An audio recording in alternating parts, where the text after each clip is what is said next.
So for this water feature in particular, I'd met with this client. He had seen one of our installs that we had done at a local nursery. And ironically enough, he had said he'd never even considered or thought about putting in a water feature.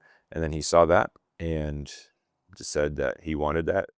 On day one, we went out to the job site, brought our excavator and a bunch of rocks, and we scraped out all the stuff that was there. So basically we took a hillside that was covered in overgrown shrubs and weeds and plants and got that all stripped out, and then prepped it for our water feature.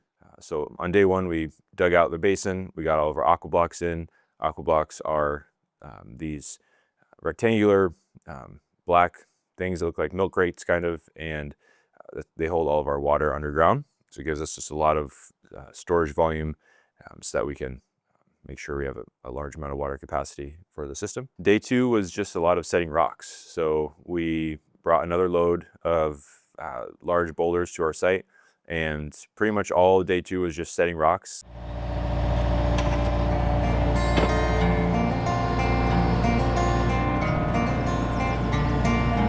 Setting rocks, strapping rocks, putting boulders in place.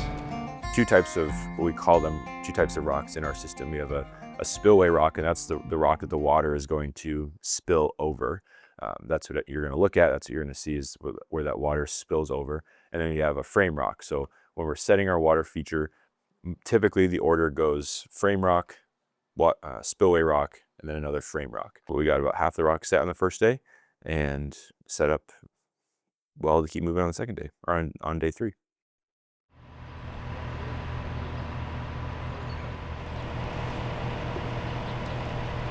Some of the challenges that we faced on this project in particular were the elevation. So we gained about 8 feet of elevation over about 25 feet or so.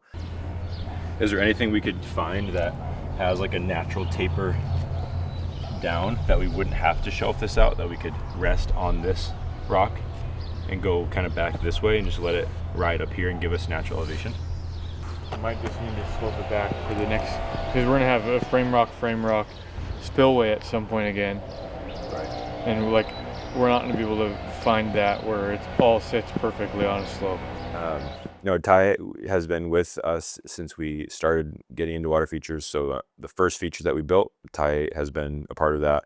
And so it's been fun. We've been able to learn together as we go. We've been Aquascape, we've been on other job sites where water features have been built before we really started getting into it. And so it's been fun to be able to learn together. Or even then pinch the liner on the inside, put dirt. Like, it's so Pinch the liner on the inside, because we'll have a rock here, put a liner on the outside, right? rock on the outside, Rock on the outside, liner in the middle. and then dirt, like elevated dirt or something. Yeah, but if it's way high, if that rock is way high, we'll just pinch that liner down.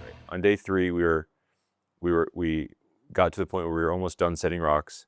We just had a few more rocks to set towards the top of our feature, and so we did all that. And then on day four, we were pretty well set up to plumb in our spillway and all of our plumbing.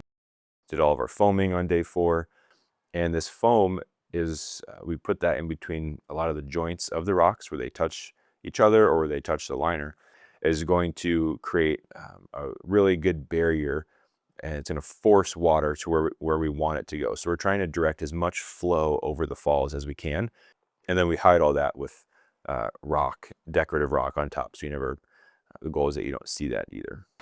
I think we're looking pretty good for the end of day four. End of day four. We've got water running.